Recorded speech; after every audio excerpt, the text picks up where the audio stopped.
Hi, everyone. I'm Mike Pacito with IM Global Partner, joined by co-founder of DBI and co-portfolio manager Andrew Beer. Thanks for joining our monthly update on the IM Global Partner DBI Managed Futures Strategy ETF, ticker DBMF. The title of this month's update is This is to highlight a new animated video we've produced, separate from our monthly ones, analyzing managed futures as a must-have asset class for allocators who are using alternatives in their portfolios, positioning DBMF as the optimal managed futures strategy.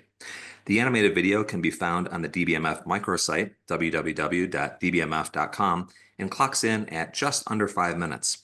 It talks about the shift from 60-40 to 50-30-20, focusing on how DBMF compares not only to competitors in the managed futures space, but also to the entirety of the Morningstar alternatives universe. What you see here is a screen grab from that video. You can see that managed futures and DBMF deliver more alpha than any other strategy within the alternatives category with no correlation to equities. This time period is from the inception of DBMF in May of 2019 through the end of the third quarter of 2024. It's a simple but compelling story that we approach from multiple angles, so we hope you'll check it out. All right, Andrew, with all that said, let's proceed with an update on DBMF for the month that was October. Thank you, Mike. Well, the Trump trade is back in spades. So the markets are to sense this in the run-up to the election. Stocks and bonds both dropped, with the latter now underperforming cash again this year. So from our perch, it's been quite frustrating when you get the trade mostly right, but the timing mostly wrong. In July, CTAs were in the Trump trade, long equities, short treasuries, and long the US dollar. Most of the positions would have made money in October, some a lot of money. However, during the dual head fakes of a potential Trump loss and crashing economic growth, they de-risked key trades. So very, very frustrating, but it is the nature of a strategy that is nimble and tends to cut losses when markets whipsaw. In any event, when the dust settled, DBMF ended the month down a bit more behind both the SocGen CTA index, here and after the hedge fund index, and the Morningstar US Trend Systematic category, here and after the Morningstar category. Year to date, though, this has been a case study in how simple sometimes works better. And if you look at the columns on the left, we remain 800 to 900 basis points ahead of both the SocGen CTA index and the Morningstar Systematic Trend category this year. As discussed previously, this is largely due to missing some big, ugly whipsaws and things we, by design, do not trade. Next slide. So this slide shows year-to-date performance versus the SGCTA in the Morningstar category. Now, to repeat verbatim what I said last month, this has been a great year to avoid whipsaws in many non-core markets, most of which occurred in the late spring and summer. The criticism of replication with 10 deep liquid futures contracts is that we'll miss alpha generation from more esoteric trades. Now, it sounds like a great argument, except that we just don't see it in the data. Yes, those trades can generate positive alpha at times. In others, though, you can have negative alpha, like this year. As complexity and diversification in this space are two-edged swords. And if anyone wants to drill down deeper into this, please reach out. Next slide, please. To move to inception to date performance, as Mike talked about, DBMF has outperformed the target hedge funds by nearly 300 basis points per annum, with a correlation of nearly 0.9. Now, more relevant to advisors, DBMF has more than doubled the performance of, and believe it or not, tripled the Sharpe ratio of the mutual fund/ETF peer group. Now, this kind of hard evidence tends to blow up arguments that complexity leads to higher Sharpe ratios.